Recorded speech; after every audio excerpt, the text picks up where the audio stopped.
nebaza mwami onaleko Mpuuga mbeereddewo nnyo. Tuli mukungu bagira omwana wange Ssegirinya. Mbonyeebonye n'ensize ebweru nga ngenza okujjanjaba omwana wange Ssegirinya. Naye okubeera wano kibadde si kibi. Naye nabadde nga nsazeewo tugende awantu awagazi ku kisaawe kyaffe liri ettaka lye tubadde tugenda okugendako liyaffe. Maama wa Ssegirinya Muhammad amaze ogera maaso n'okuba nti akonfaminga anti ettaka lye babadde balina okuba nga babeerako oba emikolo we gyabadde girina okuba nga gibeera lyabwe. Yagenze maaso n'okuba nga yeebaza omukulu His Excellency Bobi n'agenda maaso n'okuba nti amwebaza olw'okuba yawa mutabani we kaadi. Era maama n'agamba nti kaadi eyo yebadde genze maaso n'okuba nga ebayimirizaawo ebbanga lyonna era nti bagenze maaso n'okuba nga bagiganyulwamu ne ssekuganyulwa yenna. Era nakubidde omukulu ne mutegeeza nti ettaka lyaffe okusinga okubeera wano awaki awafunda nga abantu beenyigiriza naye tekisobose. Nze nebaza pulezidenti w'omwana wange Ssegirinya Robert Kyagulanyi Ssentamu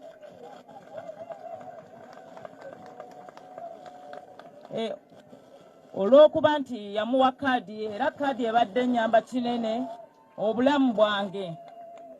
Ne nebaza ne palamenti okulaba nti etubeereddewo kubanga palamenti ya Uganda yegatta ebibiina byonna era twabadde tutudde nga buli kibiina mu palamenti mwekiri byonna byabadde byegasse wamu. Awakati nga maama ayogerera His Excellency Bobi wamu n'abakungubazi bonna ababadde bazze okukungubaga ku lwa Ssegirinya. Awo yabadde agenda maaso n'okuba nga abakubiramu ttooki ye nga maama wa Ssegirinya ng'abagamba nti mu Parliament Honorable Ssegirinya teyakungubagiddwa ba NUP bokka wabula buli mubaka ab'ebibiina ab'enjawulo bonna baabaddewo. Mukadde ke kamu maama wa Ssegirinya yagenze maaso n'okuba nga awaanira aba NUP Honorable Mpuuga nga bw'abadde omusajja ow'enjawulo ennyo nnyini ddala mu bulamu bwabwe naddala obwa Ssegirinya. Maama n'agamba nti Honorable Mpuuga abalabiridde ne ssekulabirira yenna era nti we liba ddwaliro abalambudde ne ssekulambula yenna. Wabula ebigambo bino maama we yagenze maaso n'okuba nga abyogera olube ne lutandika okuba nga luva mu bantu abaabaddewo. Mwami Honorable Mpuuga mbeereddewo nnyo nga ndi mu ddwaliro annambudde n'ampa ssente zibadde zisobosesa okubeerawo. Ne nebaza ne mwami Luwesi Rubongoya naye abadde ambeererawo nsonga z'omwana wange. Wakati nga maama agenze maaso n'okuba nga akola okwebaza kwe, maama ng'ebiyengeyenge bitandise okuba nga bimujja mu maaso nga n'okutuuma atandise okutuuma. Yagenze maaso n'okuba nga asaba n'obuwombeefu obw'ekika ekyawaggulu n'okwegayirira nga yeegayirira. Ne yeegayirira omukulembeze wa National Unity Platform omukulu His Excellency Bobi Robert Kyagulanyi n'amugamba nti mbadde nkusaba mukama wange tukkirize afazaali omwana wange tumutwale sayidi eri ow'ekitiibwa Mpuuga gye yabadde ategese tugende maaso n'okuba nga tumusaalira sayidi eyo amubuufu obufaananako bwe butyo. Era maama kino yagenze maaso n'okuba nga akisaba nga ali ku matiitiiri ng'asaba nti wano we baabadde bali His Excellency Bobi wamu n'abannakibiina we baabadde basazeewo okukungubagira ewaka we yabadde alina oziikibwa.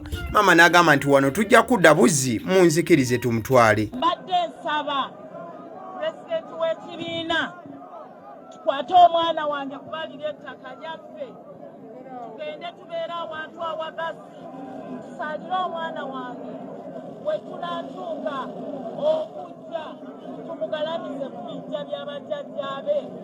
Mbadde nsaba kuba wano we tuli wafunda nnyo. Mwebale nnyo mwebalire ddala. Obwedda nno maama buli wayogera aba NUP kye batakkiriziganya nakyo ng'ekyokugenda maaso olw'okuba nti yeebaza Mpuuga, ekyokugenda maaso olw'okuba nti n'asaba batwale omwana sayidi eri ewa Mpuuga ntegeeza omugenzi omubiri gw'omugenzi obwedda bagenda maaso n'okuba nga bamukuba olube. Wabula tebakomye ku ekyo, ne mwana mulenzi amanyiddwa nga Kasagga ono nga yabadde alabirira Honorable Ssegirinya we babeerera e Nairobi. Oyo nno naye katono bamugajambule ababadde bazze okuba nti nno bakungubaga ku sayidi ya NUP. Mwana mulenzi oyo abadde anonye maama okumutwala sayidi eri, wabula bamututte ekiyumba anaagwa.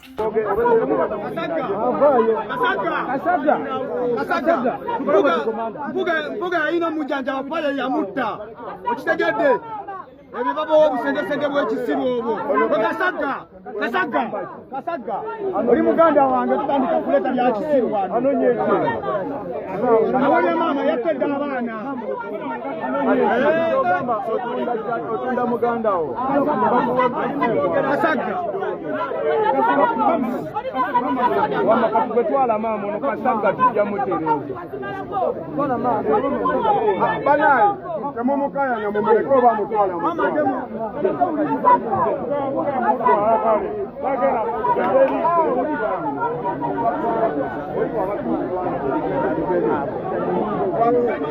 Abwatyo omwana mulenzi Kasagga agenze maaso n'okuba nga atwalibwa kipayopayo, abagenze maaso n'okuba nga bamutwala misinde. Ekibadde kitwaza mwana mulenzi oyo amanyiddwa nga Kasagga ky'ekyokuba nti abadde anonye maama okumujja ku sayidi eno eya Bobi Wine wamu ne NUP gye babadde bagenze maaso n'okuba nti nno abateekateeka enteekateeka nga Kasagga ayagala kwetikka maama amutwale eri ku sayidi ewabadde Honorable Mpuuga. Bwe tudda ku sayidi ya Honorable Mpuuga gye babadde bateeseteese, agamba nti babadde bayise ba MPs ab'enjawulo, wabula ba MP we baatuuse mu kibuga Masaka n'okubeera nti baawulidde olwogaano n'olube lwonna olubadde lugenda maaso okuba nga lukubwa. Ababaka abasinga baatiddemu era bagenze maaso olw'okuba nga babinyika mu nsuwa ne basalawo okuba nti tebalabika ku mukolo guno olw'ensonga babadde basuubira nti ekigenda okuba nga kibatuukako kiyinza obutabeera kirungi n'akamu. Mu kifaananyi maama wa Ssegirinya, ababaka abasukka 20 basigadde mu kibuga Masaka baasuzeemu ne bawulidde ebyo ne bagamba nti kino sikiwulirangako bukya tubeerawo, nakyo kigenze mu byafaayo. Jala kusinziira wano okwetondera ababaka ba Parliament abadde bazze okwerekera muganda waabwe mwannyinaabwe abalemeseddwa olw'ennono empya naye ennono y'abannabyabufuzi si nnono ya Bwakabaka oba yadde. Wakati nga Honorable Mpuuga akyagera maaso n'okuba nga annyonnyola nti byonna ebigenze maaso n'okuba nga biba tebisobola kuba nga bitambulira mu nnono aza obuwangwa mu buufu obufaananako bwe butyo. Ono nagenze maaso n'okuba nga ayongera okukikkaatiriza nti amawulire agafunye mu bujjuvu bwonna anti sayidi eri maama abadde agenda maaso n'okuba nga yeegayirira His Excellency Bobi Wine amukkirize at least omwana we Ssegirinya aleetebwe ku ludda luno olubaddeko Honorable Mpuuga. Ate era mukadeke kamu Honorable Mpuuga n'agamba nti nno maama engeri y'okuba nti nno bali tebamukkiriza kubanga ajja sayidi eno kino agenze maaso n'okuba nga akinyonnyola nga ky'oyinza okuyita obuwambe. Maama agambe nti nno Honorable Mpuuga agambe nti maama ali mu buwambe okusinziira nga bw'agenze maaso n'okuba nga annyonnyola, era ye agambye nti tasobola kuba nga yeenyigira, ye nga Honorable Mpuuga agambye tasobola kuba nga yeenyigira mu mbeera y'okuba nga awamba omulambo. Eddoboozi lya maama muliwulidde ng'asaba omwana we aleetebwe wano naye ali mu buwambe. Kakati nze abatendeka obukulembeze ekyokuwamba abafuti bakintendeka sikimanyi balwanira Mulambo kati sibadde sina bwembera mutolo wakulwanira mufu gwe simanyiiko kati kyese simba simanyi balwanira bafu okwata wa mutwe magulu okola otya. Awano no Honorable Mpuuga agenze maaso n'okuba nga ayongera okugattako n'ageraageranya bali abalemedde omulambo mu nkula ey'okubeera abasezi. Agambye nti ye nga Honorable Mpuuga si musezi nabwe ekiti abadde tasobola kuba nga ateekawo mbeera yonna yakubeera nti avaayo alwanirire omulambo oba ebisigalira bya Honorable Ssegirinya mbufu ofaananako bwe butyo wabula agenze maaso n'okubanga kuba tooki ye nga Honorable Mpuuga n'agamba nti akizudde buzuuzi nti abantu bano ebbanga lyonna ng'ategeeza aba NUP nti babadde n'ebirowoozo oba ebiruubirirwa ebiyinza okuba nga si birungi eri omugenzi olw'ensonga gye bagenze maaso n'okubanga beeyisaamu n'agamba nti osanga byonna bye babadde bagenda maaso okubanga bakola olunaku olwaleero babadde bagenda maaso n'okubanga bamaliriza enteekateeka y'ekyo kyonna ekyagenda maaso n'okubanga kitandikibwa bo bigambo bya Mpuuga. Sikirabango ate siri musezi office tuli basezi kati simanyi muntu wasobola kulwanira mufu naye kambabuulire kino ekikoleddwa ku muganda waffe Ssegirinya kyebadde bamulowoozaako era bazze kutuukiza na kumaliriza kyebadde bamuyinako ku mutima baamukyawa nnyo mu bulamu ne mu bulwadde ne mu kufa bamwelekeza obukyayi. Wakati nga Honorable Mpuuga agamba nti ebikolwa byonna ebikoleddwa bibadde byakwolekeza mugenzi bukyayi agenze maaso n'okubanga yeewuunya bano abalemedde omulambo olw'ensonga nti abaana b'omugenzi bonna babadde n'okusayidi ya Honorable Mpuuga wabula n'agamba nti kati ate abaana okubeera nga tebakkiriziddwa na kubanga basabira ku kitaabwe wamu ne bamaama b'abaana bano obutasabira ku kitaabwe ddala kiba kikolwa ekiba kigenze maaso n'okubanga kifaanana bulala ng'ate abagenze maaso n'okubanga balemera omulambo tebalina kakwate konna ka musaayi oba ka luganda ku mugenzi. Abaana bali wano balajanira kitaabwe bazze mu kubeerawo nga basabira mukadde waabwe. Abaana bali wano abeefudde abatamwinaako kakwate bawambye omulambo gwa kitaabwe. Bamaama bali wano era omunja kumuwonya ekyansi ayogere. Mulabe emyaka gy'abaana bano kifaananyi ekyokulwanira omulambo gwa kitaabwe kibajja okukula nakyo n'okukaddewa nakyo. Obalabe bano baana ba Ssegirinya kakati bano abantu bagambe tutya nti tuli bagwagwa tuli bakulembeze. Awano no Honorable Mpuuga watandikidde okubanga amenya ku lugendo olwagenze maaso n'okubanga atambula ne Honorable Ssegirinya ku byebulamu ebbanga lye bamaze nga balwana okulaba nti obulamu bwa Honorable Ssegirinya busobola okubanga budda dda engulu. Muno nagenze maaso n'okubanga ayogera ku byonna ebyabaawo omwali okubeera nti Honorable Ssegirinya baamwetika ne bamutwala e Nairobi mu ddwaliro eryo erimanyiddwa nga AGALIWO byonna wabula nga Honorable Mpuuga abiri wakati era agamba nti ebbanga lyali lya myezi 4 bweddu Honorable Ssegirinya gyagenda maaso okubanga amala sayidi eyo wabula nga akasente bavujjirira ne sekuvujjirira.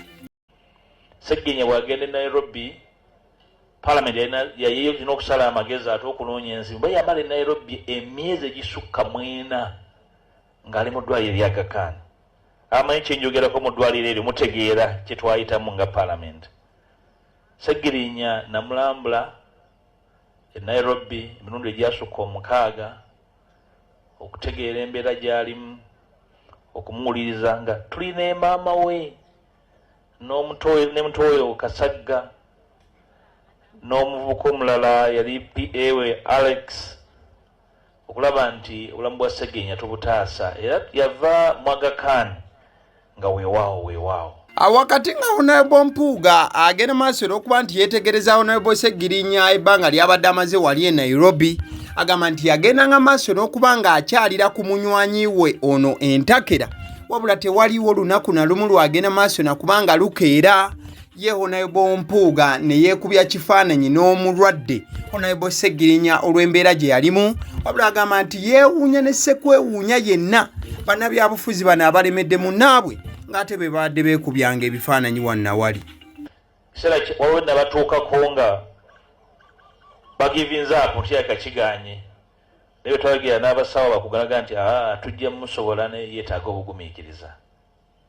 Ebbanga lino kyalira Ssegirinya sina bwe nakwata kifaananyi nkiweereza ku mitimbagano nti wuuno ali wano era toli yali akirabyeko. Obwo bwe bugunjufu bwange n'okutegeera kwange alwe bayita ndowooza butategeera. Natya nnyo nga buli agenda wa Ssegirinya basobola kubuuza assistant we tasobola okutwala muneto kwekwasa ekifaananyi. nga tebalina bagenda kumulaba nti asobola okutuula n'awanikamu bw'atyo omukono n'afunye ekikonde. Bagenze kulaba mulwadde alwanira obulamu bwe, bamwagalako ekikonde kwekwasa bifaananyi.